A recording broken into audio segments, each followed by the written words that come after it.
of the mini Olympics, the Nevis Interprimary Schools Championships. Every year we look forward to this prestigious event, and I can tell you I was there for a few hours this afternoon and it was electric. The atmosphere was simply incredible at the Mondo Track facility there at Long Point. The Charlestown Primary School, again, the winners. Somebody said to me on my way here, they might as well rename the event the Charlestown Primary School Inter-Primary event, because they have won so many times now. They are absolutely unstoppable. Let me send congratulations to the orange team, the Charlestown Primary School team. I know my colleague and friend, the Honorable Spencer Brand, was there dressed down in his orange, his wife Sheila, and all of the Charlestown fans, the students, the athletes who work so hard, their coach, my very good friend, Mr. Quealy, and of course the entire team of Charlestown, the principal and staff, and the families that support this amazing school, which has an amazing track record for athletics. So Charlestown Primary School is again the winner of this year's Inter-Primary Championships. I'm told that the Joyce and Liebert Primary School is in second place, and if based on the last results I saw, we should see the Ivor Walters Primary School in third place. Of course, I stand to be corrected, but that is my understanding. I want to congratulate all of the schools. I want to congratulate all of the athletes. I know that they put in a tremendous level of work, and certainly they brought their A game today. There can only be one winner, but I think that simply by participating, by showing up, that you are a winner. I was there for the 800-meter race. I'm not sure which of the classes, but it was a boys' race, and there was a youngster from Montessori, and he was dead last, way in the back. At one point he started to walk. He was clearly exhausted, and my good friend Rudy Brown, he was on the mic and he kept saying, "Come on, Monty, come on, Monty." And that young man eventually picked himself up and ran to the finish line. And notwithstanding he came in last, he got a rousing standing ovation from the crowd, who were very, very supportive. And I'm sure he's going to remember that. And it was certainly a great, great experience to see this youngster picking himself up, because frankly, ladies and gentlemen, that's what life is about. Life is about falling down, and we all do, but picking ourselves up. And that young man showed the necessary fortitude, the strength of character, not to quit, but to pick himself up and cross the finish line. So I congratulate all of the schools. Of course, everybody knows my alma mater is the Ivor Walters Primary, and I certainly had high hopes that they would pull it off this year, because last year they were very close, but they slipped into third place this year. I nevertheless say congratulations to them, and congratulations to all who participated. But the champions again, Charlestown Primary School, that Orange Nation, they are hard to beat. And in the last multiple years, I don't even know how many now, it's probably 6 or 7, maybe even more, they have been unstoppable. And so I say congratulations to them. Let me also say thank you to Gulf Insurance. I had the opportunity to speak to their representatives. Gulf has been with this event almost from its inception, and they have stuck with us. Each year for this event, they send reps from Trinidad who come down, and I think that it's an amazing partnership that has been developed. And let me also make the appeal to those out there who may want to become sponsors, that the event is growing. It's becoming more and more costly in terms of the logistics and just putting on an event of that magnitude. It is the largest sporting event in the Federation. And I say that because even though there's CPL and all of that happening, this is homegrown, it's community-based.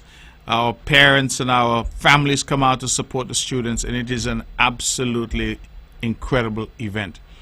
And I want to make this point, because as I was there, the lights came on, the Mondo track there was in its full glory under the lights, the students were running, and I felt proud. My heart was full, because I recall that prior to my government, our children were running on grass if rain was falling, and if rain wasn't falling, they ran on dirt. In fact, I spoke to one of the patrons of this year's event, and he is a top athlete from Brownhill. Everybody knows Redout, And I was talking to Red Out, and he said, you know, they used to run. He said, you talk about grass, sometimes it's dirt, sometimes there's stones, sometimes there were holes. We had to run around them. That was what we had in Nevis. We took a decision as government that we would build the Mondo track because it was important for our children, our people, our youth, to have an opportunity to run on an IAAF certified surface. We reached out to Mondo, we built that track at quite some expense. And you know what? The usual naysayers complained and criticized. They said we were foolish to do it. We were building a track next to the dump. They said all kinds of things. But as I always say, when you have the conviction that you're doing the right thing for the right reasons, and that you are doing what you're doing to advance the people of Nevis, you do it anyway. And so we ignored the noise and we built the Mondo track. When I looked at the crowd that was there this evening, enjoying the event, the student athletes there on the lights this evening, giving of their best, I thought, praise be to God. Praise be to God for good leadership. Praise be to God for the vision that allowed us to invest as we have invested. Praise be to God to our people who have risen to the occasion. And I don't just say that lightly. Recently, in the inter-high sports in St. Kitts, the Charlestown Secondary School came within 2 gold medals of winning that championship for an historic first time. In fact, we all know that the Charles E. Mills Secondary School has been perennial champions in St. Kitts. And they've dominated that event. This year, it came down, I'm told, to the last 2 races. And the difference in terms of gold medals was 2. Had they done all the medal count, in fact, the Charleston Secondary School, I'm told, got 73 medals compared to 69 for the Charles E. Mills Secondary. But on the gold medal count, the Charles E. Mills got 2 more gold. And as I'm told, the way they rate and rank the championship now is based on the number of gold medals. And so kudos to Charles E. Mills. But the reason that I make that observation is that Charlestown Secondary School announced themselves that, hey, we're here and we are not running or contending for second or third or fourth place. We're contending for the top spot. We're contending for the championship. Not only that, I thought it was instructive that in the 10 schools that participated in the inter-high, the Charlestown Secondary School placed second, the Gingerland Secondary School placed 4th. So the 2 schools from Nevis were in the top 4 of the schools in the Federation. I'll go further.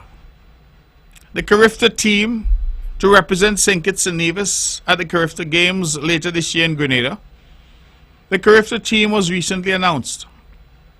And of the team of 24 athletes representing the Federation, 11 of those 24 were athletes from Nevis. Now I think that is simply phenomenal. One athlete, I'm told, regrettably couldn't attend. She's living overseas. And so we expect that 10 athletes from Nevis will go to Grenada to represent the Federation, the largest number of Nevisian youngsters ever to represent the country at Carifta. We, as the Nevis Island Administration, have stepped up as we always do, and we have provided financial support to the St. Kitts Nevis Athletics Authority for them to make that trip to Carifta. Now, why do I take the time to say all this? I take the time to say all this, ladies and gentlemen, because too often we allow the naysayers and the nattering nabobs of negativity to hold sway. Too often we listen to the negativity. We listen to all the bad things that they have to say. We listen to a steady diet of nothing good is happening in the country. And we ignore what is right in front of us, what is right before our eyes. Could we have achieved those heights without the investment, without the strategy that has come with that investment? The Mondo track, but not just the Mondo track. Every school in Nevis now has qualified coaches for athletics. And not just athletics, but other disciplines, other sports as well.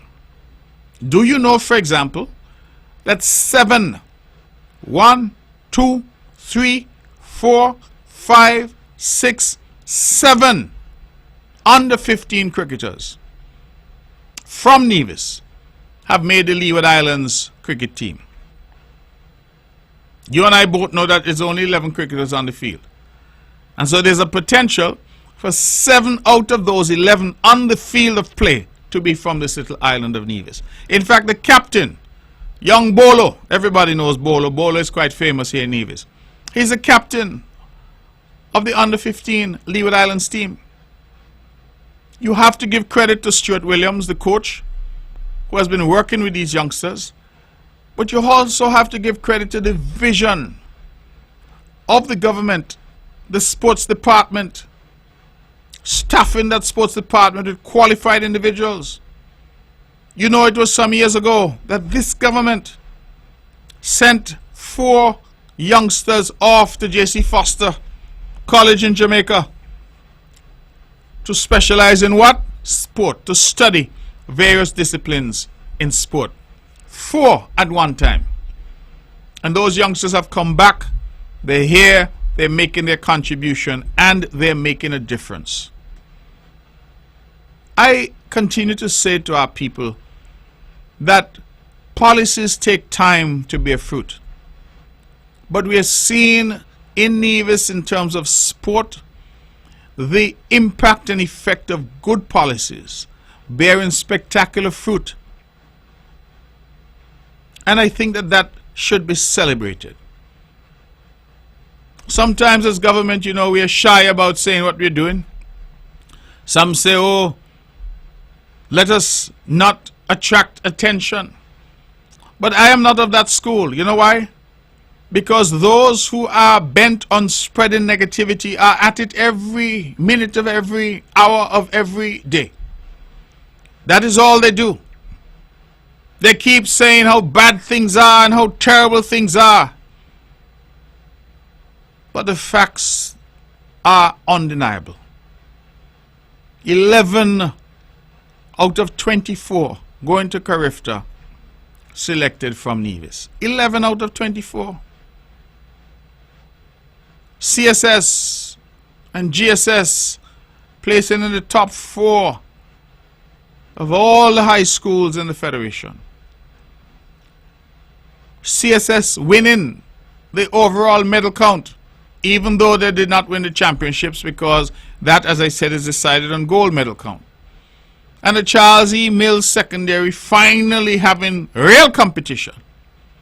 All of it coming from Nevis. 7 young cricketers gone to the Leeward Islands under 15. And I want to spend a moment, because when we say Leeward Islands, you know, remember, there's Antigua, Montserrat, Anguilla, St. Kitts. There's St. Martin, I think, that is also involved in the Leeward Islands. Antigua, St. Martin, St. Kitts, even Anguilla.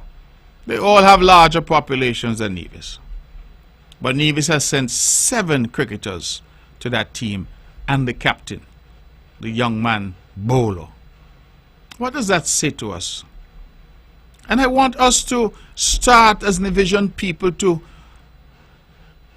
stand up and raise up our shoulders. We have so much that we can be proud about. And that's when you have good government making good decisions, spending money wisely, investing in coaching, investing in sending those youngsters to J.C. Foster to do their degrees in sport, investing in the Mondo track. The proof of the pudding is always in the eating. Some can talk, well, that's all them do is talk, talk, talk, talk. But here are the results. And that is why I say sometimes, and I don't mean to be disrespectful when I say so, but sometimes we must ignore the noise. Because we must recognize that some people, their only capacity is to make noise. And making noise is easy. In fact, most of us are introduced to this world the minute we're born. You know what they do? They spank you on your bottom and you start to bawl out. You start to make noise. So long before you can reason, long before you can form a sentence or express yourself, you know how to bawl and make noise, and some of them have not left that stage of infancy. They continue to make noise. And so my point is, you cannot develop a country if your ears are tuned to the noise. You must develop a country with your ear attuned to a policy and a destination that seeks to advance our people. And that is what we have done. That is what the CCM has done. And in sport, I think it is undeniable. Now, some may say we need to spend more. We need better infrastructure. We need to build a stadium at the Mondo track. We need the ETW park developed. And absolutely, you are right. We always need to spend more. But let us not, in making the claim that we need to spend more, deny the obvious progress that has been made thus far. Because the progress has been great. I look forward to watching these youngsters at the Leeward Islands cricket. And I'm hopeful that all 7 make it onto the field of play. Oh, what a day that would be. 7 young Nivisions on the field of play representing the Leeward Islands. That means we only leave space for 4 others, you know. 7 of us. I can only say, ladies and gentlemen, that we as Nivisions sometimes are our harshest critics. We sometimes, because we've been told for so long that we must sit in the back of the bus, we want to sit in the back of the bus even when it is no longer required of us. I'm saying to us, we must learn to drive the bus. We must learn to own the bus. We must learn to say to one and all that we are not better than anyone, but we are certainly not worse than anyone either. And for me, it is a sense of pride. And when I looked at the crowds there at the Mondo track, I felt proud. I felt proud because as a youngster born into poverty in Handley's Road, Scarborough to be precise, moving to Brownhill as a youngster, knowing what Nevis was and seeing what Nevis has become because of good governance, because of good management. When I look at that and I see that, I feel proud. Not proud in the sense of vanity, but proud in the sense of our achievement and our accomplishment as a people. And yes, there's work to be done. There will always be work to be done. But at the end of the day, we as a people should feel proud when we drive on our roads, when we turn on our taps, morning, noon, night. We in every single community in this island, we have water. Some may take that for granted. When I was a boy, we used to leave Scarborough, go to market shop by the dam there to collect water. I had my little gallon pan, as they call it. What's the paint pan, paint tin, and you fill up that and you walk up there to market shop and you walk back down. You took your little bath and then you walk back up to go to school. That was our life.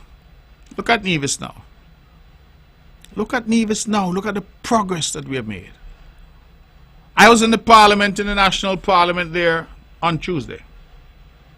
And I want to go on record to commend Dr. Terence Drew and the Honorable Congress Maynard, because they have been working hard on solving the water problems in St. Kitts. But as I sat there and I listened to the Honorable Congress Maynard talking about the commissioning of a massive desalination plant in Basseterre, he said something that stuck with me. He said, for the first time, the people of Basseterre will have water for 24 hours a day. Then he went on to say, it is the first time in 15 years that the people of Basseterre will have 24 hours a day water. And as I listened to him, and even as I felt proud for him and the government in terms of what they're achieving, I thought to myself, imagine that. In Little Nevis, if water goes off for an hour, everybody takes to social media and start to cuss, because what Minister Congress is celebrating in St. Kitts, we have always known it to be so in Nevis. And I look at those things and I say to myself, it does not come by accident.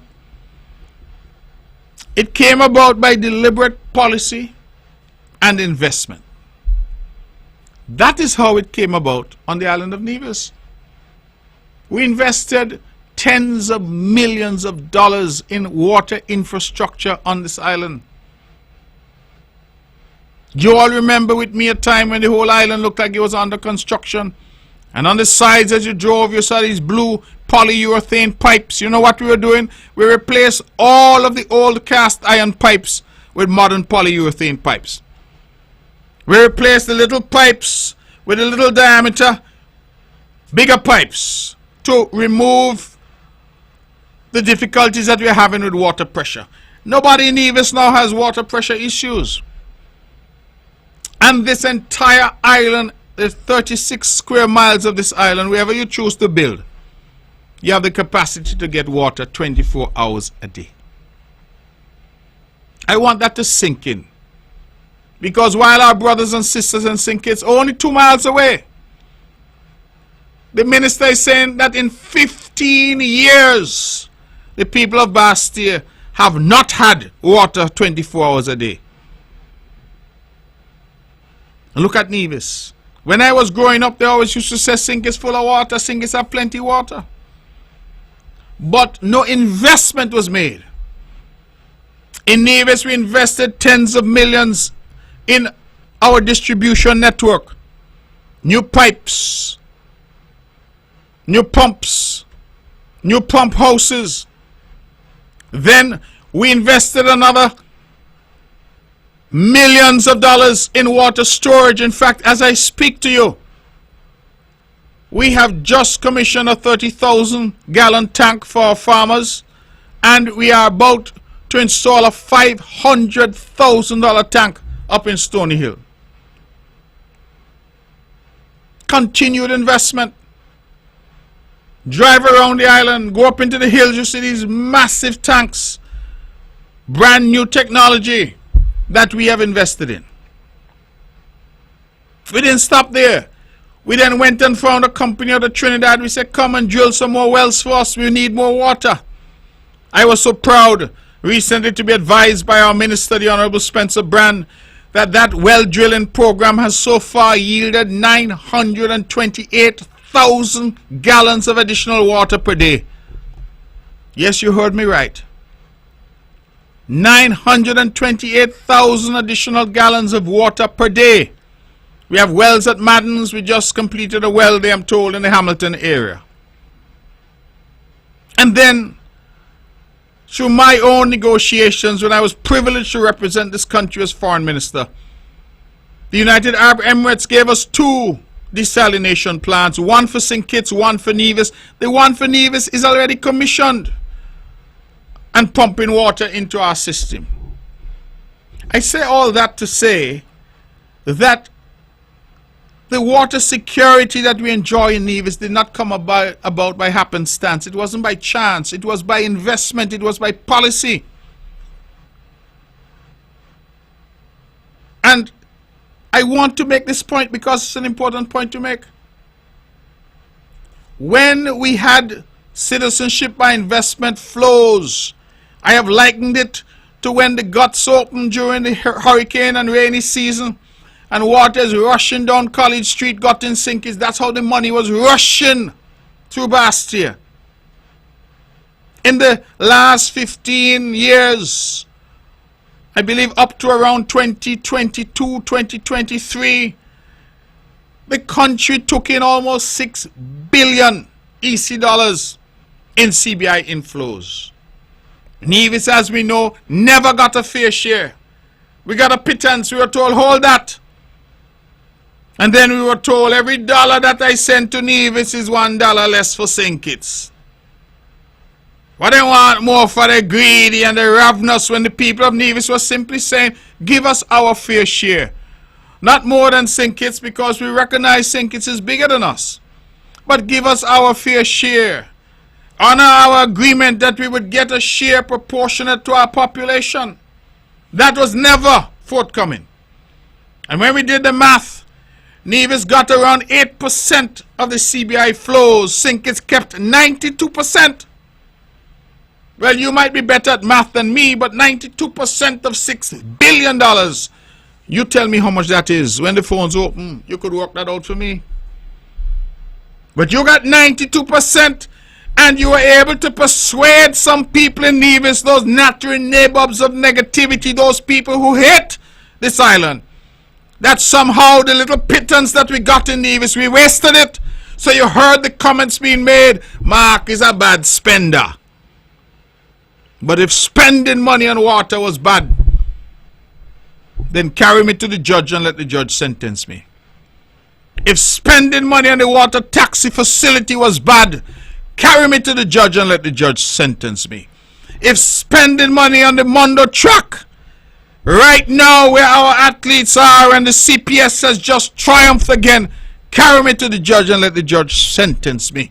If spending over there on the Newcastle police station, if spending in town on the new Treasury building, if spending on the CCTV center in Charlestown, if all of that is bad spending, then yes, I plead guilty and let the judge sentence me. But you see, while I was being accused of bad spending, the people of Nevis had water.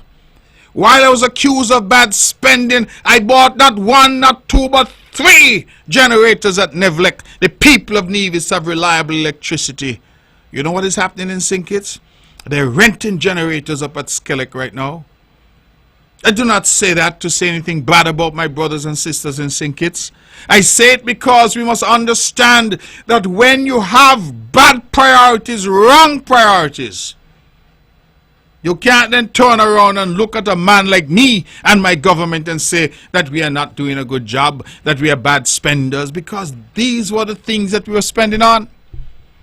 Which of us now would say that the Mondo track was a bad investment? Which of us now would say that the water taxi at Wally was a bad investment? Millions of people have now used that water taxi facility to go back and forth. A whole industry has developed over there. And all the boats that you see are Nivision owned. Nevis companies. I see young people there now as captains, certified. Even one young woman I saw, captain in a vessel there. To God be the glory. Good policies, good government. And they say I was a bad spender. And I waste the money. Well, if I waste the money, the people of Nevis have water. If I waste the money, the people of Nevis have electricity. If I wasted the money, we have the Mondo track. We have the Treasury building. We have the Newcastle police station. We have the CCTV center in Charlestown. We have new roads. If you don't believe me, drive up to Braziers. Drive down Hamleys Road. Drive into Brownhill. Drive into Bath. Drive up in Rollins, a portion up there. Drive up Shaw's Road. Drive along the Island Maid Road from Cotton Ground. You don't have to take my word for it. But you see, sometimes it's important for us to have these conversations because people forget, or some like to pretend that they don't remember. And so I was castigated. And some in Nevis joined in castigating me and my government for using the pittance. Because if you only get 8% out of the money, you know you got a pittance. So we use the pittance that we got to develop this island and to build infrastructure that today is paying dividends for the people of Nevis. And so I commend Congress Maynard for saying that Bastia people will now have water 24 hours a day for the first time in 15 years. But I say that Nivision should be proud of this government that we have had water 24 hours a day, 7 days a week, 365 days a year for the longest while. We have it so long that that is what we are accustomed to now. We have to make those points, because development doesn't come by happenstance.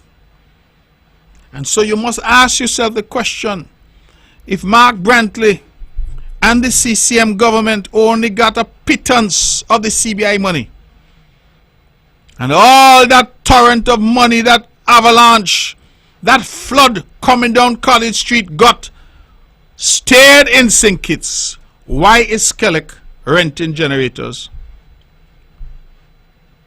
Why it took this new Labour government to go and build desalination plant? Why the people of Bastille have been without water, 24/7 water, for the last 15 years? And I suspect, although the minister did not say so, that people in other parts of St. Kitts are probably still worse off than Bastille. In fact, I've been to the Southeast Peninsula in St. Kitts, and I was told by one businessman there that they get water twice a week. Twice a week. So they better fill up their tanks when the water is turned on for them. Nowhere in Nevis does that happen. Nowhere.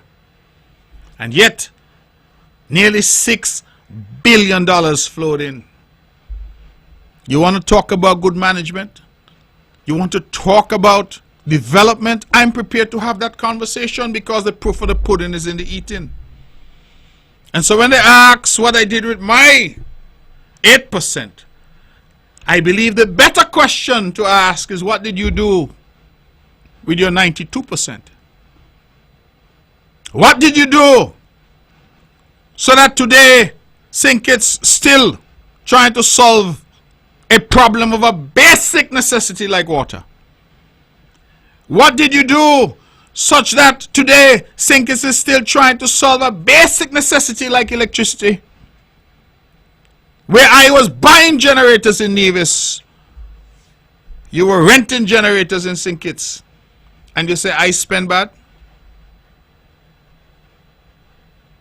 My father, blessed memory, used to tell me, son, try to avoid rent if you can. Buy something, because rent, he said, is dead money.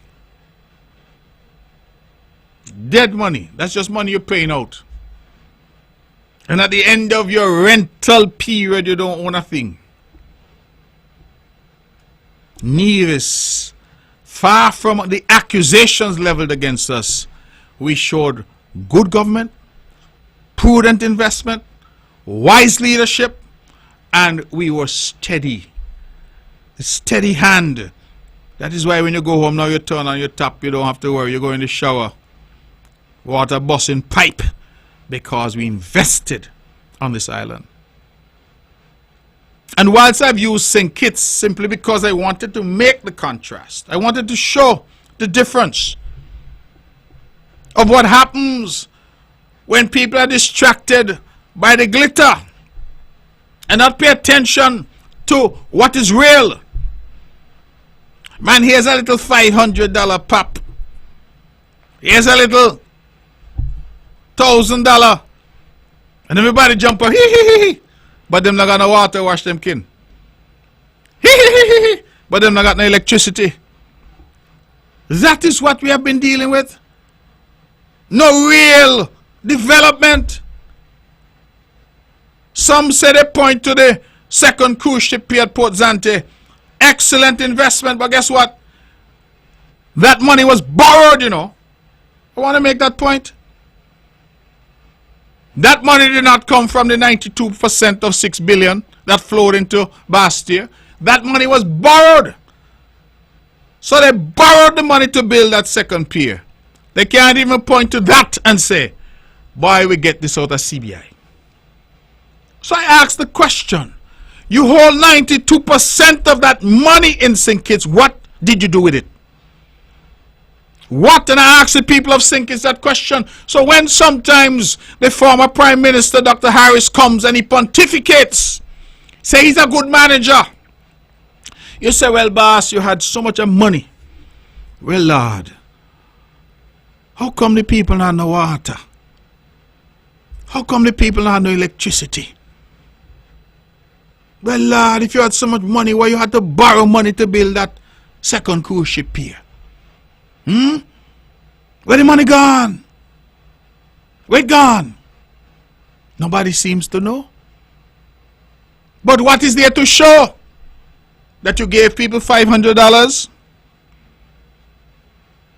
and everybody got subsidy and people said they had more money in their pocket. Well, you see, that is the thing, you know. You have more money in your pocket, but you're catching water in bucket to wash your skin. My wife told me I shouldn't use that language. I should say to bathe. But wash your skin, bathe, 6 of one, half dozen of the other. So you catching bucket, water in bucket. A young lady living in Bastille sent me a video. She got a space in her kitchen. I never see so much jug and bucket and kit and them big thing that cooking oil come in them big jug. Me ask her what is all that. She said when the water comes she full up everything. Because you got to catch water to flush your toilet. You got to catch water. Imagine if you come home at the wrong time, you can't get a shower. And people say, oh, but I get $500. You get $500, but you can't wash your skin? I know some fellas are listening tonight. They told me they would listen. So, my friends in Zion, if you're listening, you said to me that when you said to get turbocharged, you need to go. They will get the message because there was somebody there. When I figure he ran out of steam, he went and he started to talk again. Them fellas said that's the turbo. So let me do it. I'm going to talk some more. That is the reality. We have a situation where bad governance was being celebrated, bad decisions were being celebrated because people say, I get a $500. You get a $500, but you can't wash your skin because you're not going to water. You get a $500, but Skellig renting generators. And that is what was the sort of glitter. You know, they say all that glitters is not gold. In Nevis, we were rolling up our sleeves and we were doing development that needs to be done. That is why today we're sitting pretty in terms of water, pretty in terms of electricity, pretty in terms of our infrastructure, because we invested. As a government, we understood the assignment. You know, it's funny. Somebody said to me the other day, oh, you shouldn't talk about these things because that's what government is elected to do. I said, well, I'm happy you said that. Because if I'm doing the job that I was elected to do, then give me 5 more years. Because I've proven myself. I've demonstrated that I can do the job that you elected me to do. So why are you going to try other people who are untested and untried and untrue?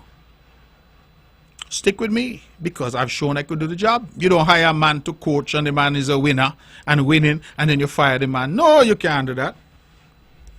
So if you hire me to do the job and you admit that I'm doing the job, then it means therefore that I'm doing what you hired me to do.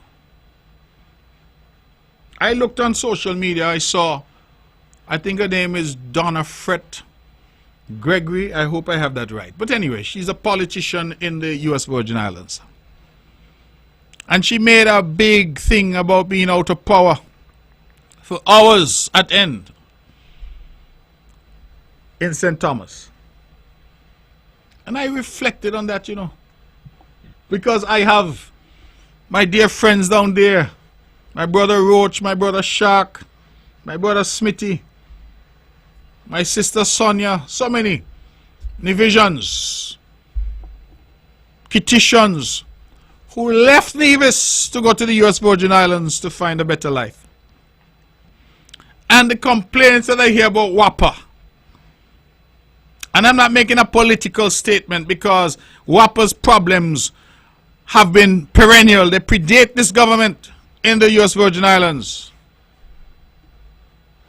So I'm not even making a political statement. I'm just saying that when we look at the resources available to the United States Virgin Islands, we look at their capacity and ability to get help from the United States of America, the richest and most powerful nation in the world. And here is one of their representatives saying that she don't have no electricity. When I look at the comments, one woman say her electricity has been off for 8 hours. And apparently it's a regular thing. In terms of water and electricity problems in the U.S. Virgin Islands. With all the money available to them. And this is why I say we must look at this little island called Nevis and we should be proud. Hold up our shoulders, lift up our heads. Because what we have been able to do here with very little is remarkable. Let me emphasize the mark. Remarkable.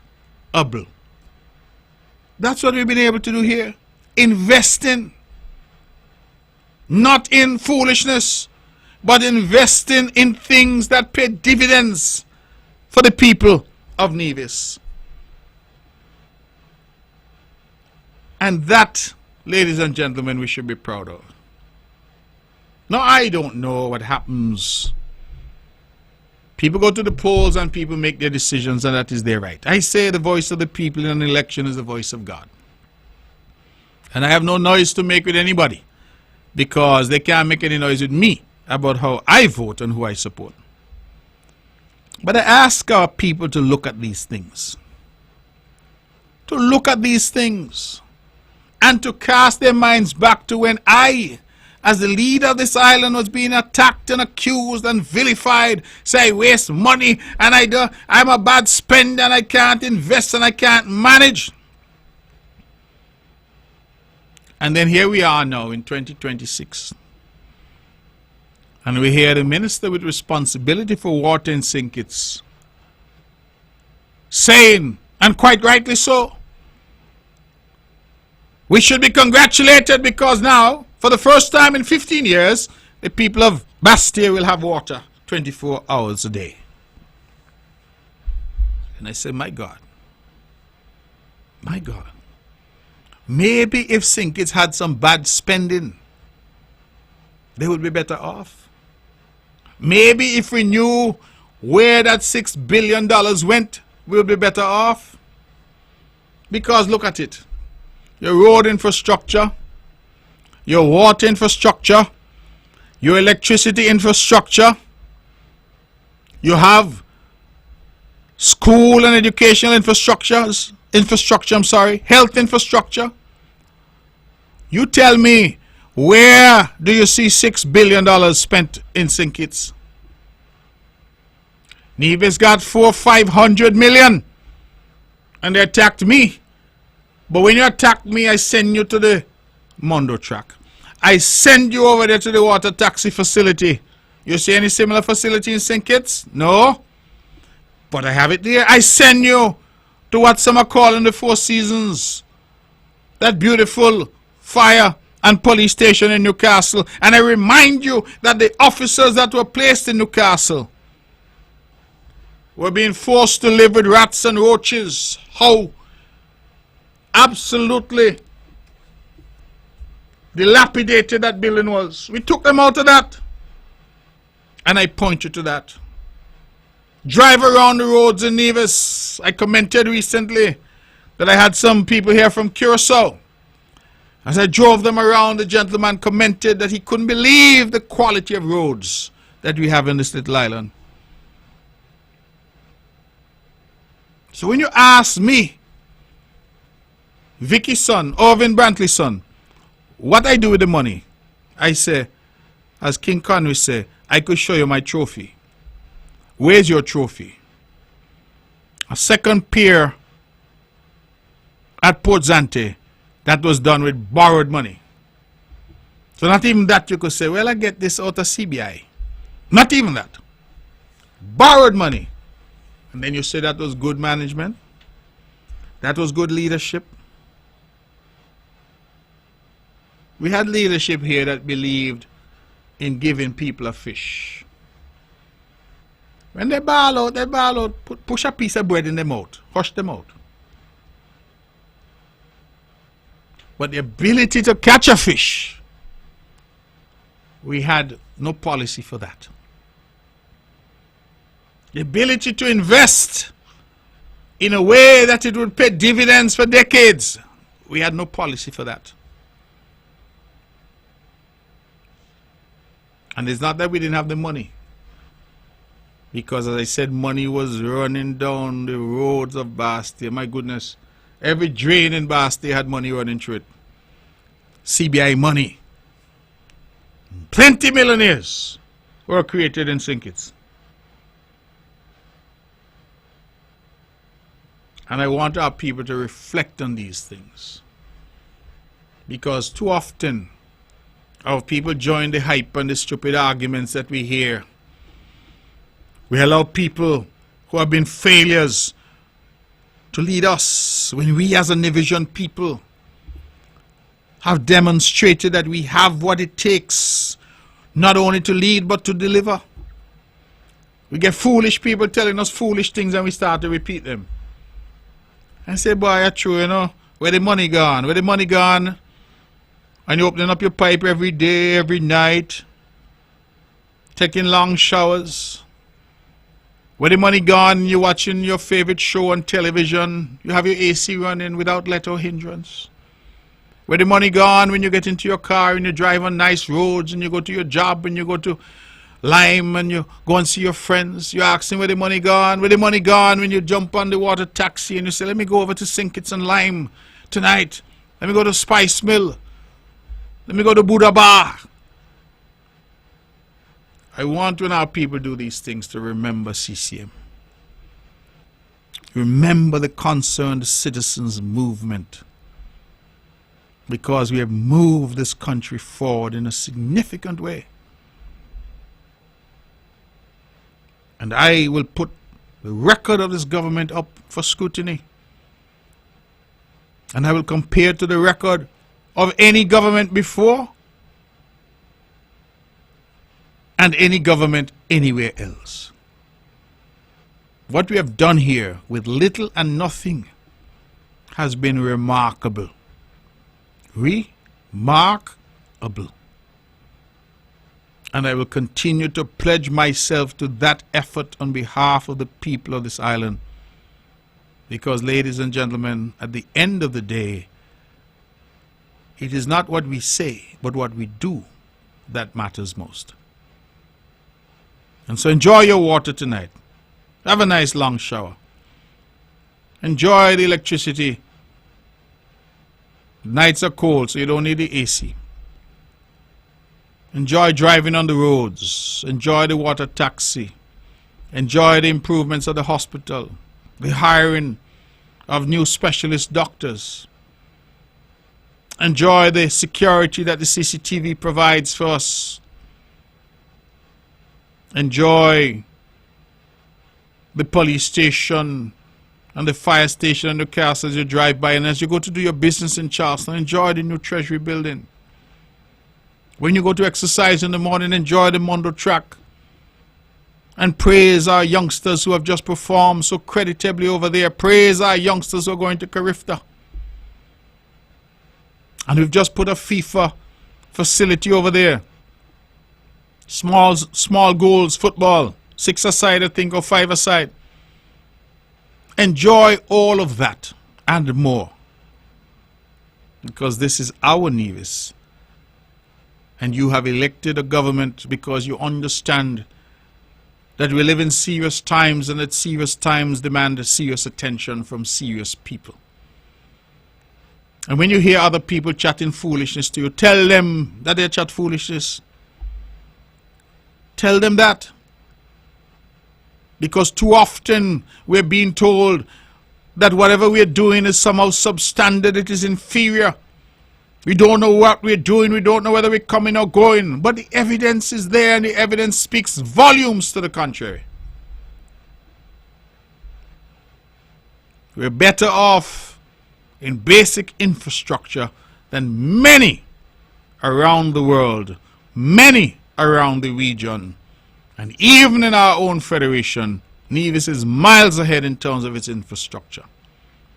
That is just the undeniable fact. And that came about because you have a government that is sober, that is mature, that is sensible, and that understands development. That, brothers and sisters, ladies and gentlemen, boys and girls, is what real government is about. Real government. Now, I almost did another to give me some more energy, but I realize that it is now after 9, and I should open the phones and allow the people out there to say a few words if they're so minded. But I wanted to say these things, even as I congratulate the Charlestown Primary School, even as I congratulate the Joyston Library Primary School, and the Ivor Walters Primary School, and all the other schools, St. Thomas's and all the rest. I think that we must celebrate what we have achieved as a people. And even if you do not support me and my government, that's okay. We live in a democracy. But never join that cacophony of sound and fury, which is all about negativity. Nevis is the worst place in the world. Me hear some foolish gentleman the other day say Nevis worse than Haiti. I said, really? Let us celebrate what we have in this little island here. Because whilst we are quick to condemn and criticize, our brothers and sisters from the region are flocking in. And with all one accord, they say, Nevis nice. Let's take some calls. Good evening. You can now call in 869-469-1616 and 1700. Let's go straight to the phones. Good evening. You're on the mark. Good evening, the Honorable Brantley. Good evening to you. And good evening to the listeners home and abroad. Carl Brown here from Fountain and St. Kitts. How are you doing, Carl? Oh, I'm not doing too bad for my age. Good. Good to hear you. Yes, and Happy New Year to you. This is the first time we are connecting and relating for the year. Happy New Year to you as well, brother. Yes.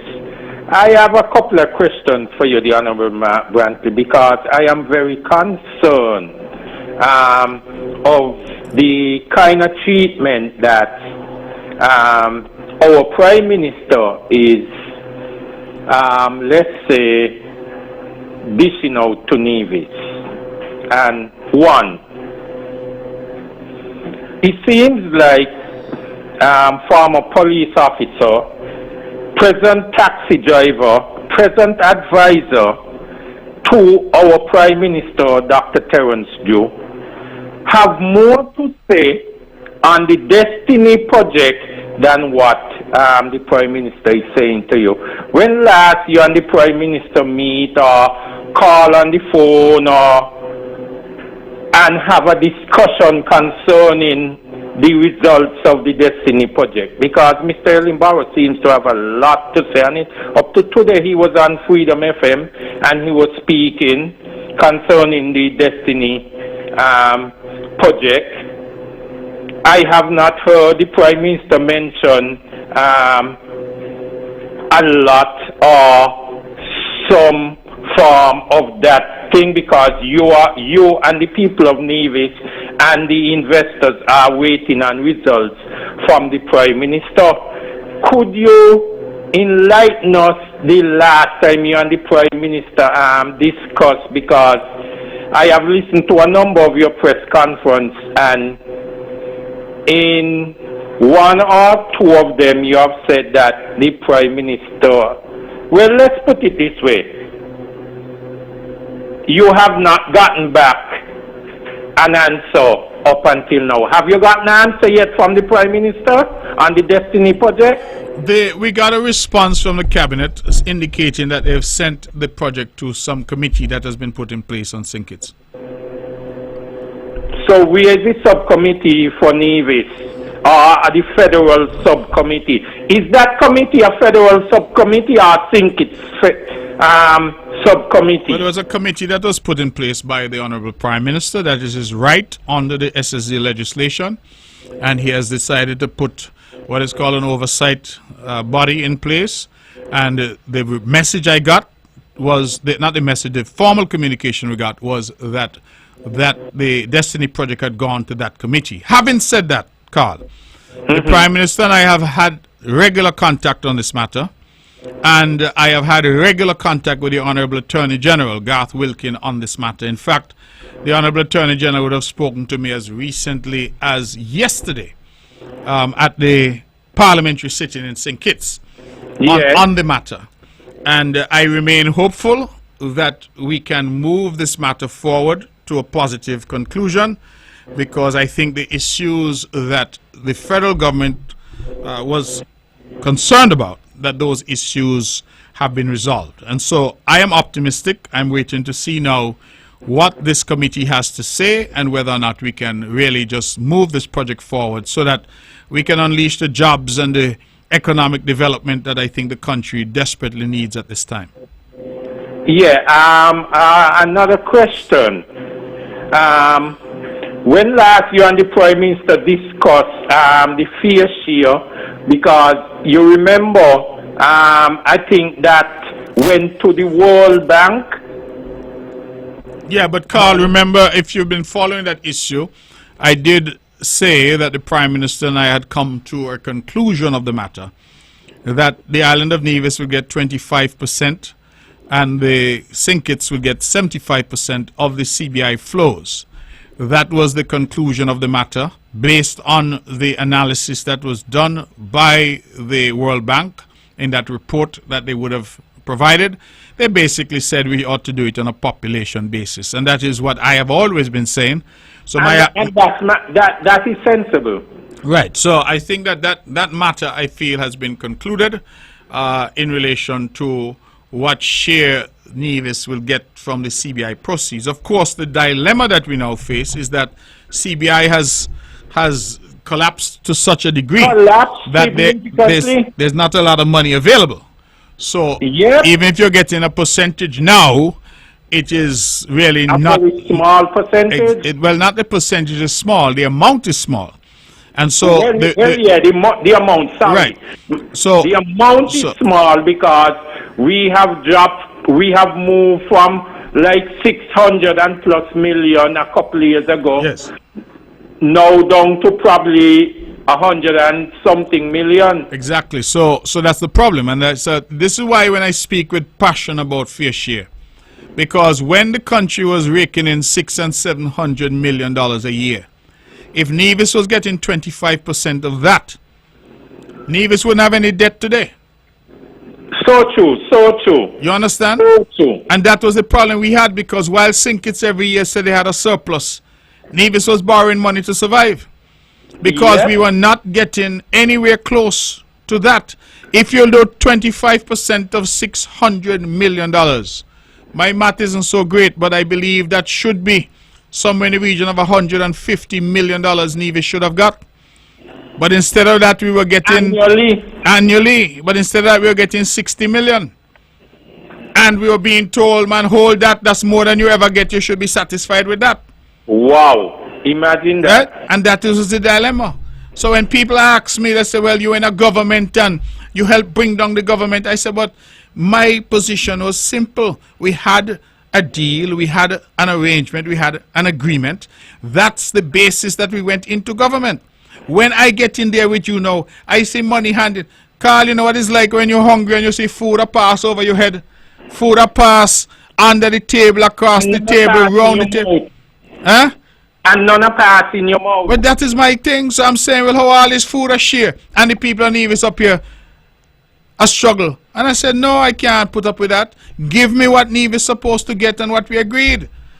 And when the gentleman refused to do that, I said, well, I got to go. It's as simple as that. I prefer to be out of that. Yes. The Honorable Brantley. Yes.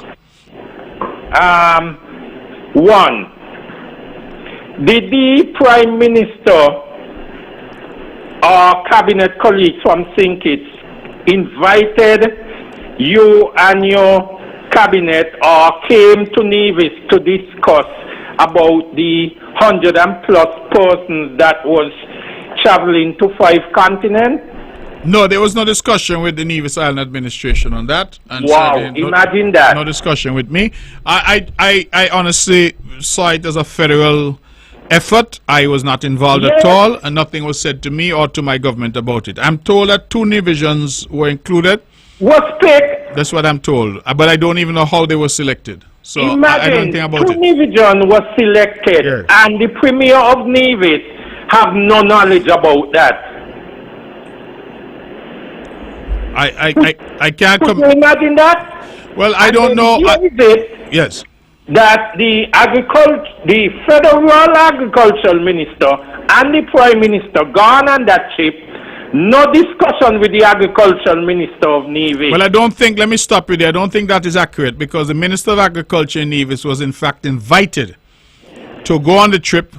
He did not know that it was this trip with 100 people, but he was contacted and invited. But because we had the Agri Expo, which is the annual agricultural fair in Nevis, it was happening at the same time, and it was the 30th anniversary, he could not attend.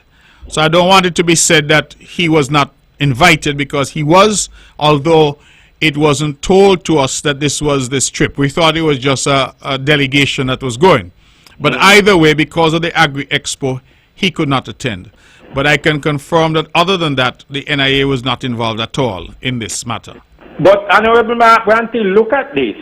100 to 100 and plus people was selected or nominated or picked to go on a trip, but only 2 or 3, well, let's say 3 from Nevis was invited, the agricultural minister and 2 unknown citizens. Could you imagine that? Out of 100 or 100 and plus people. Well, that is just the reality of the situation. As I said, I wasn't involved, so I don't know what the thinking was or what, you know, I have no idea. I can't comment on it because I just do not know. I heard the announcement like everybody else when the Honorable Prime Minister said that he was taking some people on a trip, and then I initially thought it was you know, just something that was AI generated, but then I realized it was a serious matter. But beyond that, I can't help you one way or the other. It would be for the Prime Minister to answer those questions about how he selected people, what the purpose was, and all of those. I can't speak to that because it wasn't our thing. Still awaiting and still need to know. Now, Honorable Brand, last thing before I go, the CARICOM Summit. Yes. Now, could you imagine, look at it. You is the Premier of Nevis. You is the leader of the King opposition leader. Yes. This summit is held right here. What we don't say, 11 miles? Well, 2, depending on where you're counting from. Right. Right here in the Federation. You is the Premier of Nevis. You is the opposition leader in the National Assembly. And did you get an official invitation to be one of the heads, seeing that it was held right here in St. Kitts Nevis? Well, I did not get any invitation, but I am not a head, because remember, it's the CARICOM heads, meaning the heads of the countries. So that is not unusual. I was invited to the opening ceremony, and that's the only invitation that I received. So I was not part of any of the meetings or part of any delegation. The heads did come to Nevis, and I was asked to receive them at the pier at Four Seasons, which I did. Okay, nice, which I did, and that was the extent of it. So I can't say that I was involved in any aspect of it, but again, that lies within the purview of the Honorable Prime Minister and the Minister of Foreign Affairs. That is for them to make those determinations, and obviously they did not see that there was any value that I could bring, and that is fine. It is a matter for them. So I can't, you know, the captain picks his team, and the captain must know what the value that he's looking for. So if you want, if the wicket playing spin, maybe he pick a spinner. If the wicket playing pace, he pick some fast bowlers. That's a matter for the captain. I am not going to gainsay or second guess, because I truly do not know. I can only say that I was not involved other than at the official opening ceremony, and then I was asked to just welcome the heads at Four Seasons in Nevis when they came over for their retreat on Nevis. Last question, and I'm going. And how much last question you have? You keep saying last. Yeah. This is the last. Okay, go ahead. On the upcoming election, yes, the CCM would be open or willing to join with any parties in St.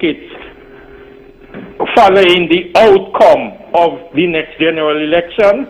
The CCM has not, as a party, held that discussion as yet. And of course, that will be a matter. We are a democratically driven and democratically led institution. We have not had that discussion. I can tell you it is our intention to do what is necessary to go out and campaign and appeal to the people of this island that we retain the 3 seats, 9, 10, and 11 that we won in 2020, that we won again in 2022. It is our intention to retain those 3 seats by going out and working hard. What happens thereafter, we can't quite tell you at this point, Carl. It's still early days. Yes, and, it's still early days. Right, and I can't tell you what happens thereafter, but I can tell you that our goal, our ambition, our desire, and our plan is to hold on to our seats that we have won, because we still feel that whether in government or in opposition, we are the best team to represent the people of Nevis and Bastia. And that is our position. Certainly, most certainly. Yes.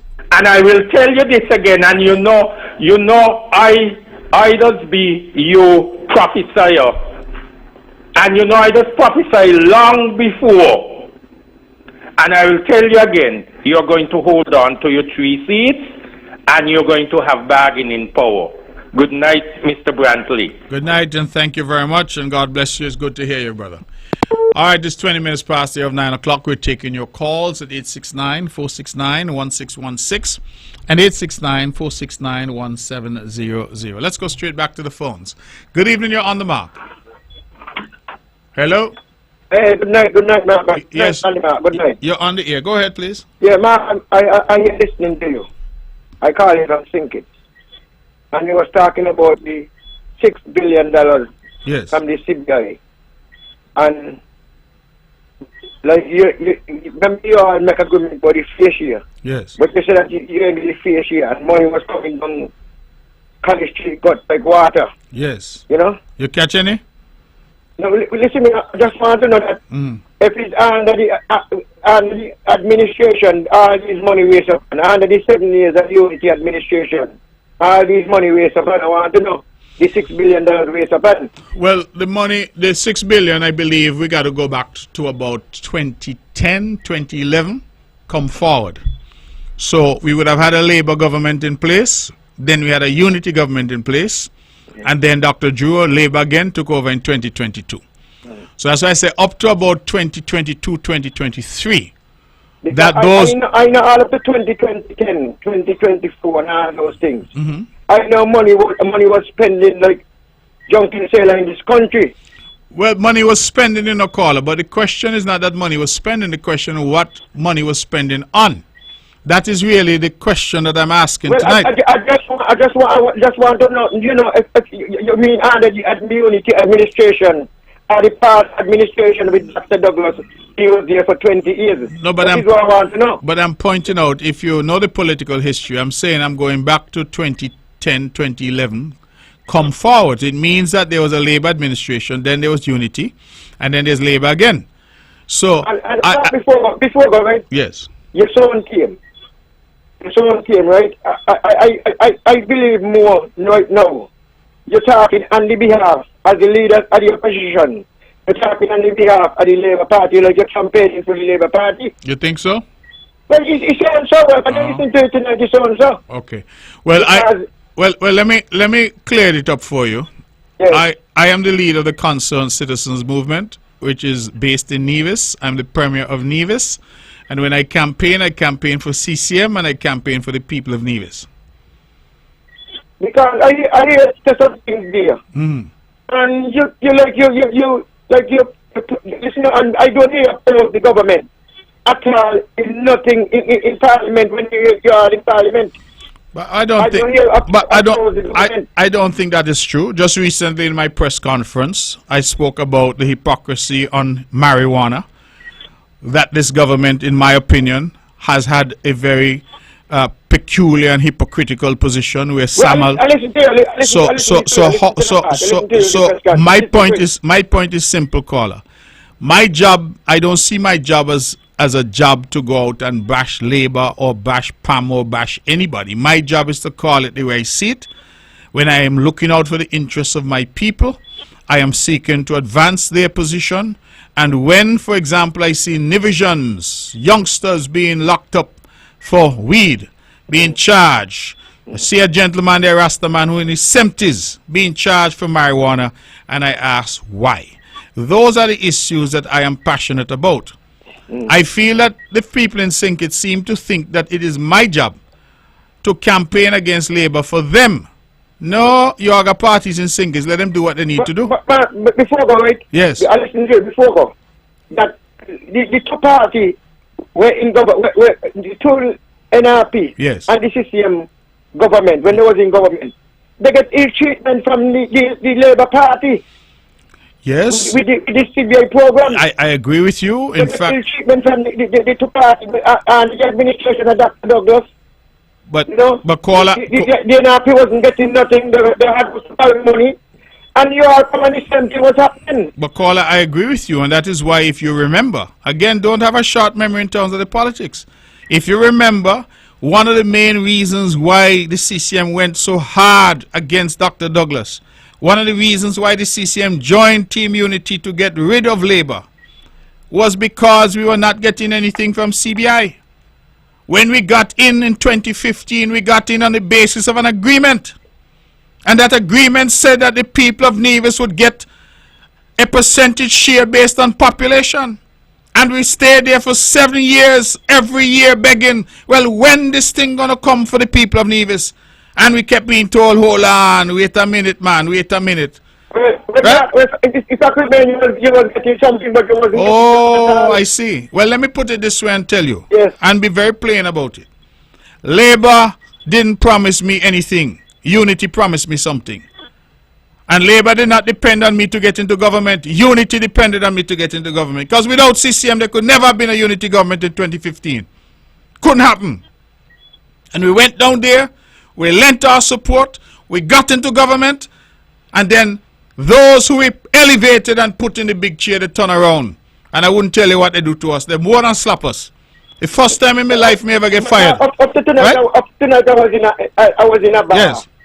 And they were saying you outsmart Sean and all these things. Well, I don't know about Sean and outsmart Sean. No, they had agreement, but some people say no. Yes, but I'm here Some to people say no, Listen. Sean outsmart himself. I'm here to tell you, caller, that Sean has been a politician longer than me.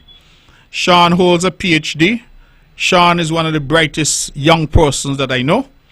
And Sean and Pam had 4 seats out of 7 in 2015, and they had 4 seats out of 9 in 2020 under Unity administration. I don't see how it is I could have outsmarted anybody. So, Anyway, my position is a very simple position. Yes. I do not think things look good under this Labour administration down here. I think much talking and no action. So what do you think is going to happen in the next election? Tell So me. much talking and no action. What? Well, the people have got to make up this money this way. But what's your prediction? My prediction? Yes. My prediction is Pam and Pam come together and come strong. Because what I see down here, and what the present administration is doing now, if they don't be careful, Labour get all it again. Labour get what? Be on the keys and paws and do what they got to do. And call them one another peers to stop calling Pam. Because that's the word. PLP abuse Pam support of PLP supported abuse Pam, and this, and you know, this PLP is your party. Pam is a party in here, but you know, Pam get kind of almost a kind of weak, I must say, because of the situation. So I would have heard about band this together as one again and come again. So you think Pam and PLP should come back together? Well, something that to happen. Because they cannot get that level of individual parties from here. I tell you, what I see on the ground, what I think going on right now.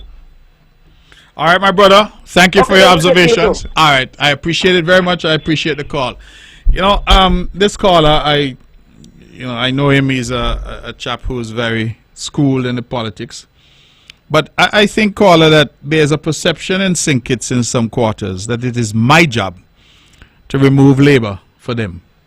You see, I shouldered a lot of that responsibility after the 2010 election. And I went after Denzel Douglas, and I was the sheriff when I showed up in St. Kitts. The crowds went crazy.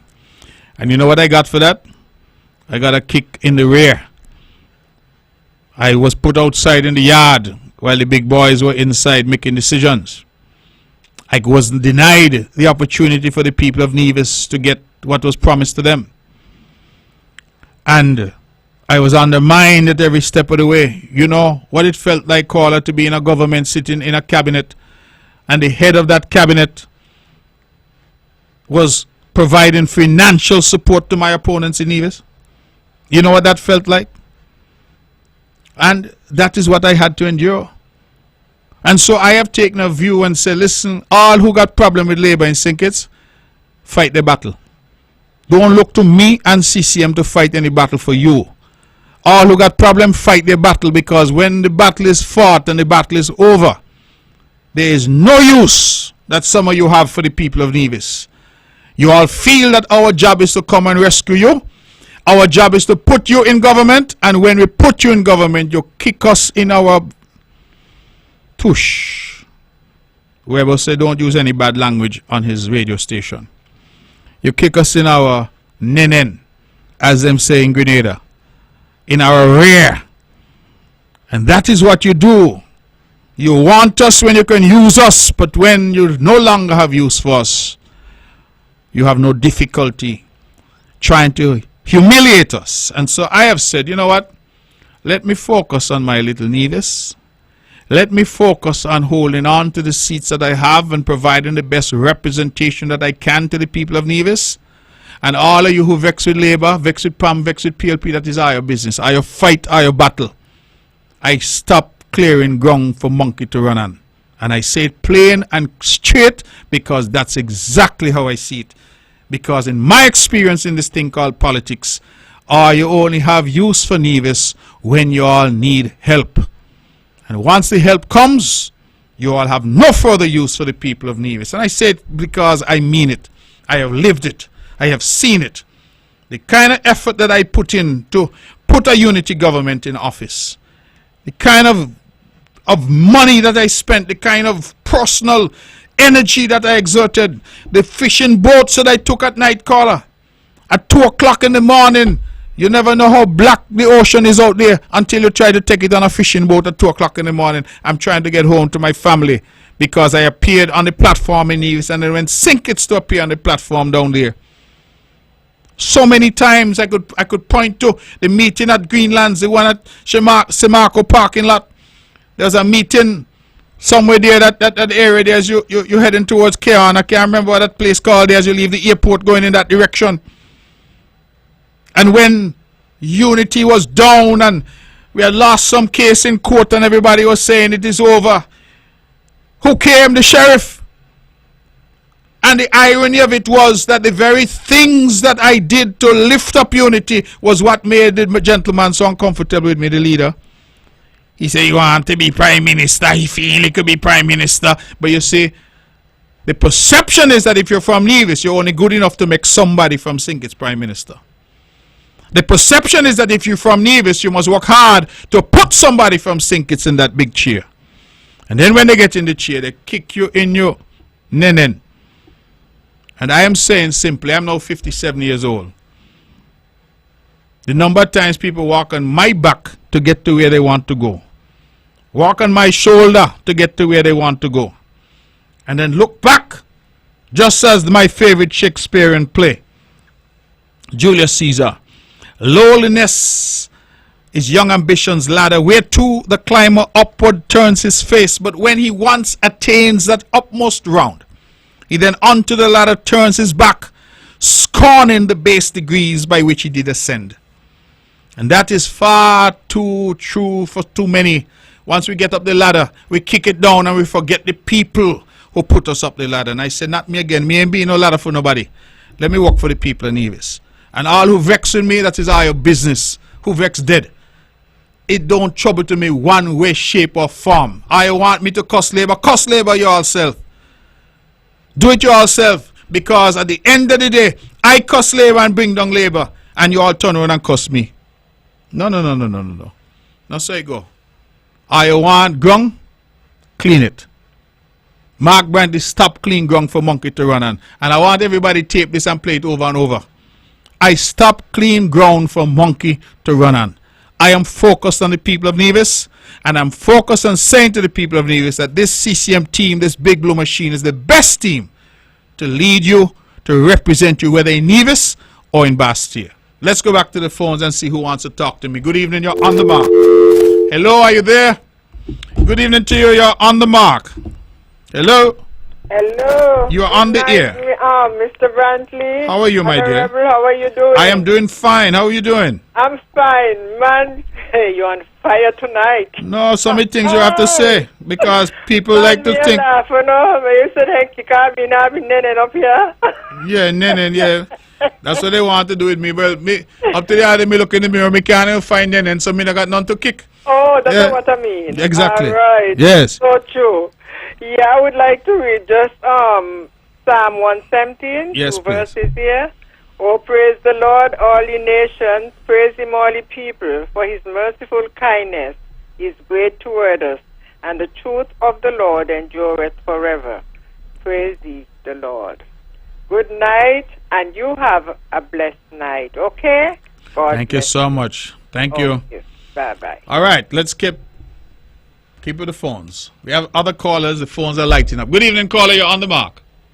Good evening again, Honorable Good evening, brother. Carl Brown here again. Yes, Mr. Brown. Well, Honorable Mark Brantley, you were asking Mr. Politics a question there, but he like the West Indies team. He dropped the catch. Well, hear what I'm going to say to you, right? And you know, I just predict things, and you know every time I predict things, you just come on your program and boast Carl Brown was right. The Honorable Timothy Harris just say it in the press conference. I don't need those from Barbados and all over the thing. Carl Brown just tell me how it does go. And just how Carl Brown predicted, it does go. Well, hear what I'm going to tell you now. You see this upcoming federal election? Here in St. Kitts, no party is going to win 6 seats. You sure about that? To form the government. You sure about that, Carl?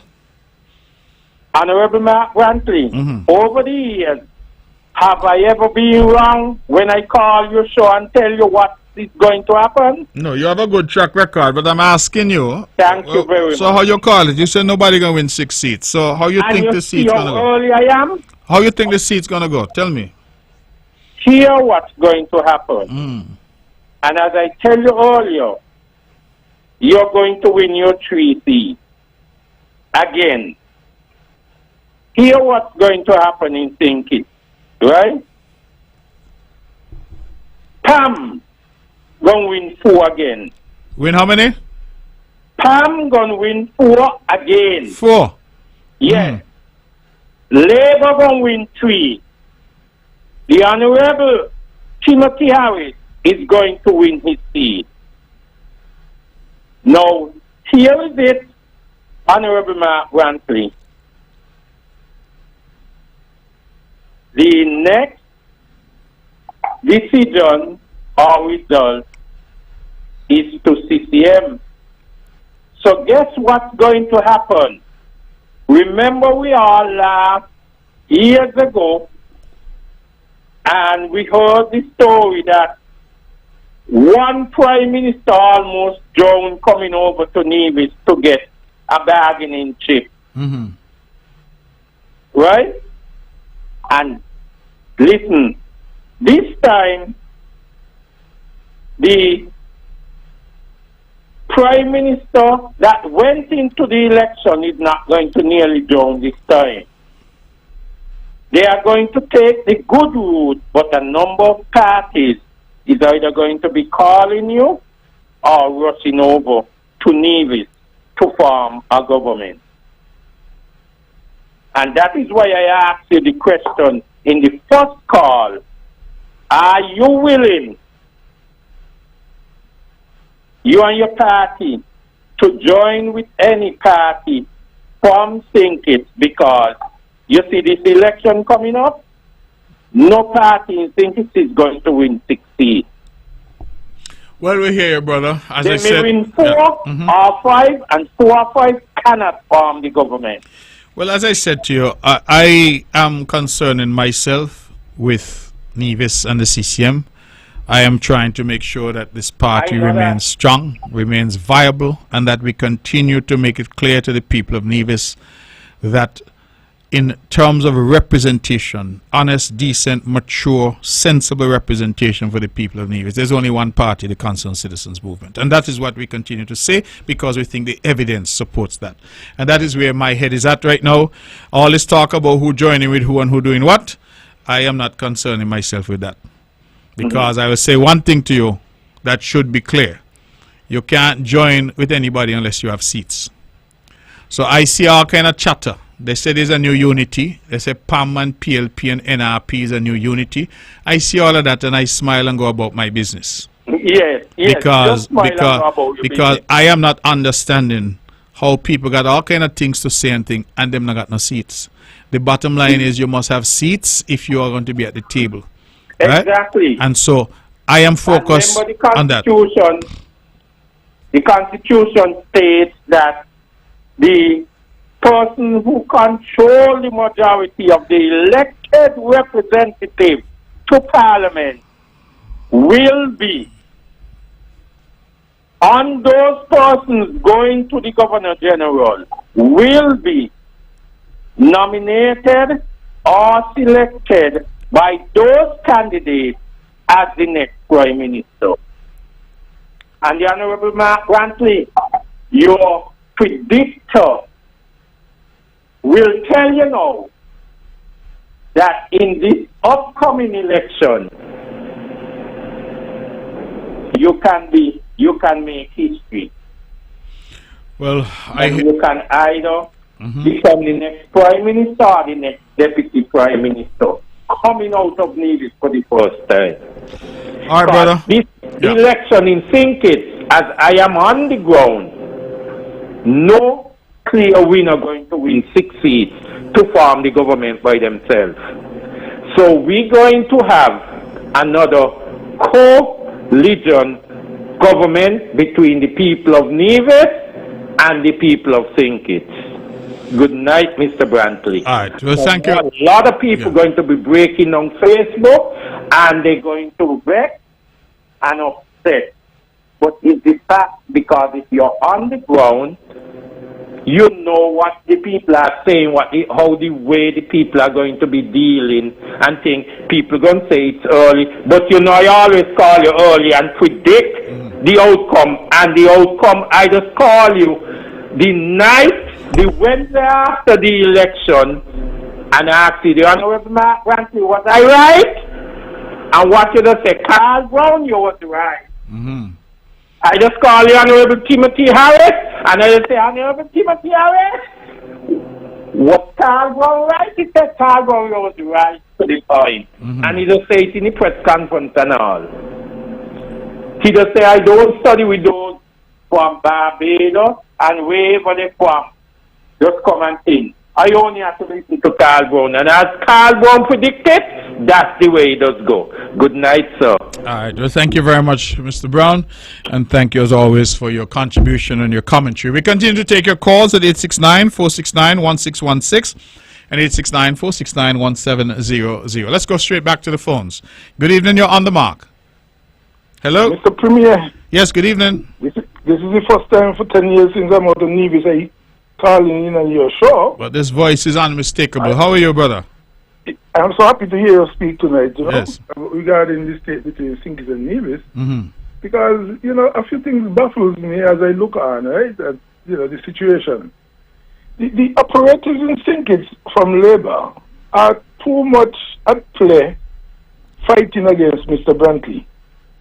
And all of them, like the Mahan and the Barrows, they all know more about the future of Nevis than anybody is prepared to say to you. Mm-hmm. I do not think, and as you have rightly said, I mean, you can, a man will be a fool to be bitten more than once, twice. My good old cousin, Ted Charles, used to say, 2 shower rain shouldn't come catch you in the same spot. Mm-hmm.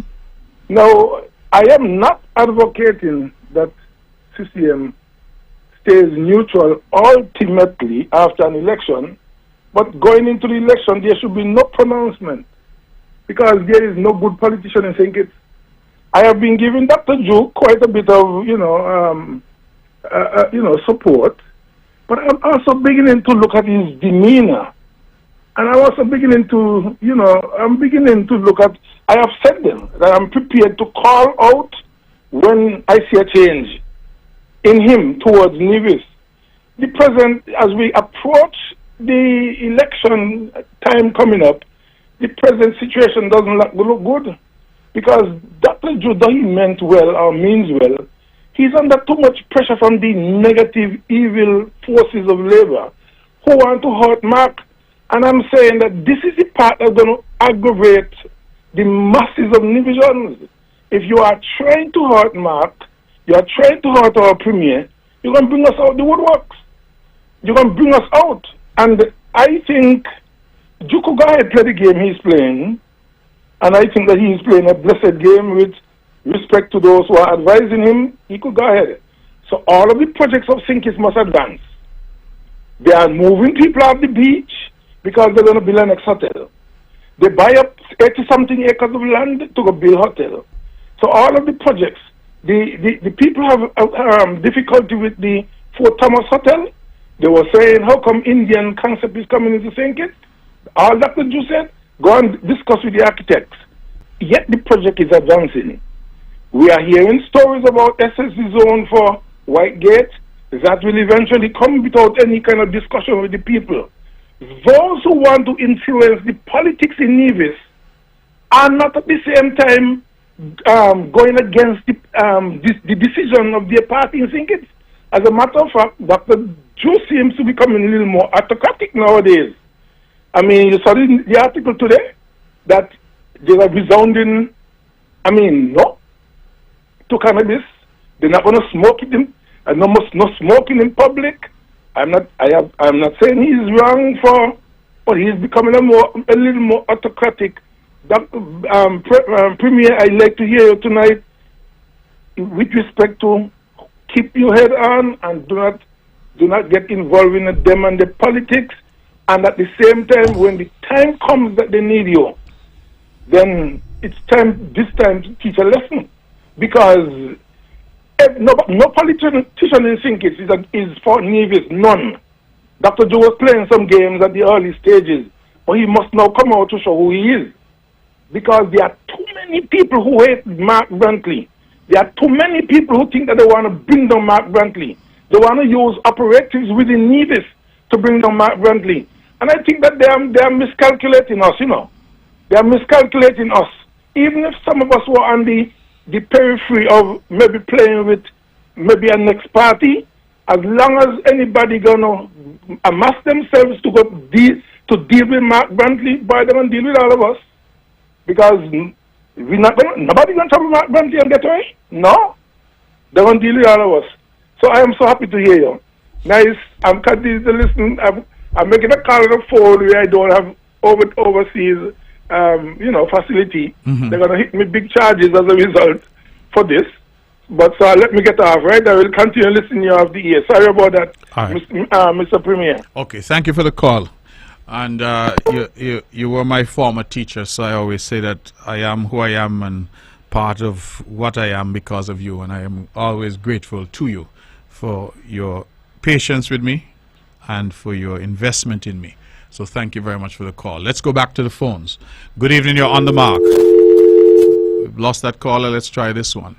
Good evening, caller, you're on the mark. Hello? Okay, callers, I'm sorry, we've lost you. Can you call back in, please, again? The numbers are 869-469-1616, 869-469-1700. Those are the numbers to call if you want to be a part of the show. And we urge you to call. We have about 12 or so minutes left on our clock here, and we're taking your calls. This show is a good show tonight. This show is hot like the inter-primary sports. Let me congratulate again the Charlestown Primary School. I'm told this is the 7th time in a row that they've won the inter-primary. So clearly they are outstanding champions, and I congratulate them. But also congratulate Joyce and Liebert, 2nd place. The Ivor Walters, I think, that got 3rd place. St. Thomas's Primary, that got 4th place. And all the other schools that competed. And congratulate them, the coaches, student athletes, obviously, their parents, the teachers, and the public that came out by their thousands. Based on my rudimentary analysis, we had several thousand people at the sports day today. Truly a phenomenal event. Let's go back to the phones. Good evening, caller. You're on the mark. Hello. Good evening. Yes, caller. Go ahead. I'm calling on behalf of the Agriculture Expo. I think they need to do it for 3 days. 3 days. Yes. Why? Yes. Why? Because whatever left back on the people them counter, you run it for the 3rd day, and at least I could get them off their hand as well. And then people from Singy come over for the 3 days, you know. The 3rd day, sorry. Yeah, well, I hear you, but I think part of the thing is just the cost of putting on these events is quite higher. And, you know, the longer you run it, obviously, the longer the cost is going to be. It has been 2 days for some time, but it's an interesting observation that you've made. Whether it should really last for 3 days, we'd have to look at that and see what the feasibility of that would be like. Okay. Did you attend this year? Of course. What was your impression? Good, everything good, but yeah, so the 3rd day. Okay. All right. Thank you very much, caller. Appreciate it. Okay. All right. We're taking your calls. 869-469-1616, 869-469-1700. Those are the numbers, and we continue to take your calls on those numbers if you want to be a part of the On The Mark show this evening. And the phones again are lit up, so let's go back. Good evening, caller. You're on the air. Good evening, Mark. Good evening. From time to time, right, I just be driving home from work in Prospect region. Mm-hmm. You have a bar in Prospect, right? A bar? Yes, a bar. Uh-huh. From time to time, the bar will be swinging at night. All night. Early morning, we have garbage all over the road by neighbors and all of that. Isn't that place supposed to be a residential area? Well, Prospect is a big area, so I'm not sure where in Prospect, but generally, yes, Prospect, broadly speaking, is a residential area. But we do know that there are some small businesses in Prospect which have been there for some time. You say a bar, so right away I can think of maybe 2 or 3 that I'm aware of. Are you saying that they're creating a nuisance? Is that it? Exactly. Okay. Is it the music or just the garbage that is there outside after the event? Well, I don't live in the area, actually. I pass. Mm-hmm. And I observe the noise, the garbage, the smoking, all of that. Okay. Well, yeah, I hear you. Go ahead. I was wondering if anybody ever called you and made a complaint about it. No, this is the first I'm hearing. I have not had any complaints made to me. Ordinarily, of course, if people have music and it's disturbing the neighbors, the usual call would be to the police. The police are the ones who normally would regulate and control that. Garbage and all of that, I encourage any business place that is doing something to keep the area clean. We understand our people have a responsibility because those who buy the drink or buy the food also have a responsibility to dispose of the garbage properly. But the business should also come out and clean up the place because obviously they are the cause in a way because they're the ones who are running a business there. But having said that, this is the first that I'm hearing, but I'm willing to look into it, caller, because I'm not aware. As I said, I know of a couple bars there, but I don't even know which one. So I'll have to ask a few questions myself. It is in my constituency, so I'll go and have a chat and even talk to those who are operating to ask them to try and do better and be considerate of the neighborhood. So I'm prepared to do that. No problem. Okay, thanks a million. Thanks for the observation. I appreciate it. The phones are still ringing, so let's go back to the phones. Good evening, caller. You're on the air. Caller, you're on the air. Go ahead. Good night, Mr. Brantley. Yes, you're on the air. Go ahead. Let me ask you something. Sure. The Prime Minister, if the Prime Minister refuses to sign the document itself, where that leave you and Nevis?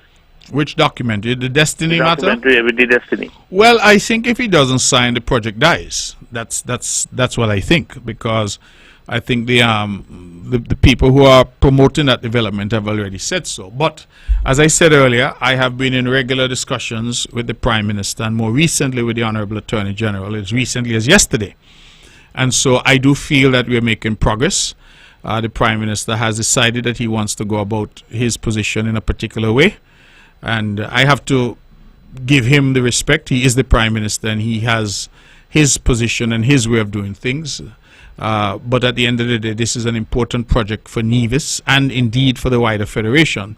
It comes at a time, caller, especially when things are difficult, and I predict they're going to get more difficult.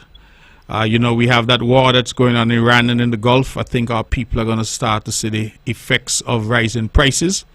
I think that, you know, people, the world now is in a difficult period, and I feel that investment is going to be even harder to come by. So when you have investment, you're talking over $1 billion worth of investment that is there.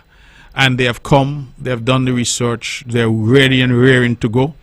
You know, I have young people in Nevis telling me, man, they have the heavy equipment ready to roll. I got people from Sinkit saying that they want a bite and they have the equipment and all that and they're ready to roll. Contractors are ready to roll. People want work, people want to build themselves, people want to grow their business. So I'm not understanding why we are sort of delaying and delaying and delaying, because the reality of it is that we need some injection and we need it soon if St. Kitts and Nevis is really going to get past this difficult period. The days when we used to just sit back and go sleep at night and CBI making money for us, those days are over. So we have to find new ways. We have to find new things. And just as CBI was some may say, well, it was a leap into the unknown. I get that. So too these big projects are a leap into the unknown. But sometimes, you know, as I heard somebody say, and I've adopted it as my own mantra, you will never know what is in the ocean if you're afraid to leave the shore. And you can't just stay on the shore and say, boy, that big sea out there, I wonder what out there. Right? You could go out there and you make your fortune out there. And I think our people need leadership that is bold, leadership that is prepared to take decisions, leadership that is prepared to push the country forward, because we are in a state now. And I'm telling you, caller, I'm telling you, as I was in Grenada recently, and as I move around this Caribbean region here, I am feeling that some of the leadership in the Caribbean still feels that it will be business as usual. I have been out there sounding the alarm. I don't know if anybody's listening to me, but I don't think it's going to be business as usual. Some people seem to feel, well, President Trump has come. He has said and done certain things, but man, he only going there for another 3 years and then he gone. But in talking to persons in America, in talking to people who are thinking, they're saying, listen, there are some who are coming behind Trump who are more ideological than Trump. Right. So, you know, sometimes they say, you know, you're concerned about who you got. You should be concerned about who is coming. And that is the concern that I have. I don't think that the region, I'm widening it now to say the region, that we are paying attention. A lot of us still feel like it's going to be business as usual, and I think that's not going to be. Okay, Mr. Brantley, let's just think. I wonder if I understand you right. You're saying this upcoming election, the system would not join with no other party to form the government? No, that's all, no. That's what I'm understanding you? No. I didn't say that. I said that the focus of... No. Correct, okay. No, that is not the case. I said the focus, the caller call and asks if I'm going to be joining with somebody. I said that is not my focus. My focus at this point is to win the seats in Nevis that we have. We won them in 2020, we won them in 2022. Even though Unity broke up in 2022, the people of Nevis still stayed with CCM. They said CCM is the best party to represent them in Bastille. We are going back to our people whenever that time comes, and we are asking our people, listen, stick and stay with us, because we have demonstrated that we can give you sensible, sober, responsible leadership in Bastille. The question of who joins with who, I am not getting into that debate at this point, because my view is all who talking about joining, I don't see the seats they're joining with. You got to have seats. You got to have seats if you want to be at the table. Well, so I am focused on getting the seats. and then we could have a conversation. But beyond that, I don't think that a conversation at this stage makes much sense, given the politics in the country and given the reality that none of us can predict what will happen. So my focus is, listen, rather than going out there and chatting all kind of things about who joining who and who doing what, I'm going to focus my attention on constituencies 9, 10, and 11 and seek to say to the people of our Nevis, please stay with us. We have shown you that we can represent you, and we ask you to continue to allow us that privilege of representing you. So that is where I am. Well, as the news is on the move, I've been over there and I like to see what's going on over there. But let me ask you, you use the phrase, you ain't cleaning your gong for monkey to run on. Yes. So, you don't be cleaning your gong for monkey to run on. I done with it because I tell you, I clean plenty gong, and cleaning gong not easy, you know. And when you done cleaning the gong, the monkey kick you in your nenen. No. I done with that. Thank you so much, yes, sir. All right, thanks a lot. Have a nice night. Take care. Thank you. So my watch says 9:58. Can we take time for this last call? Let's take this last caller. Caller, good evening. Your final call.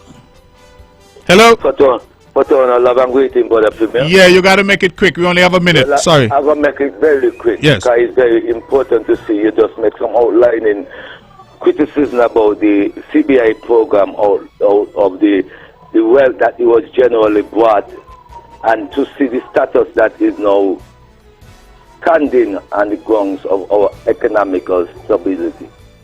It's a shame to see none of these politicians going here and all are standing in the core of saying I care for St. Kitts and Nevis people. Okay. It's time now we see this emphasis change to all who are playing these party politics and the legislative approach that I am going into Parliament and applying on the people of St. Kitts and Nevis. Be very serious and not being not uppy. All right. Because our people need justice and not now injustice and constitution that was given by those people who I call England. Okay, caller. That's it. You had the last word. We thank you for your call. We regret you didn't call earlier, but that's the show. And caller, my advice to you and to anybody else who's dissatisfied with the system, get involved. Put your name on a ballot paper. Get involved. That's the way you do things. It doesn't make sense staying out and criticizing those who are trying. So, that's our show. The banner struck up. It means we have to go. Ladies and gentlemen, thank you for all of those who called. Thank you for those who are part of the show. This show is rebroadcast tomorrow right here in the Eastern Caribbean's only powerhouse, VON Radio, at 1 p.m. Congrats again to the Charleston Primary School, Orange Nation. They have triumphed again at the Inter-Primary. Kudos to the Honorable Troy Libert and his entire team in the Department of Education, Ministry of Sport for an excellent, excellent event today. Good night, and God bless and keep you.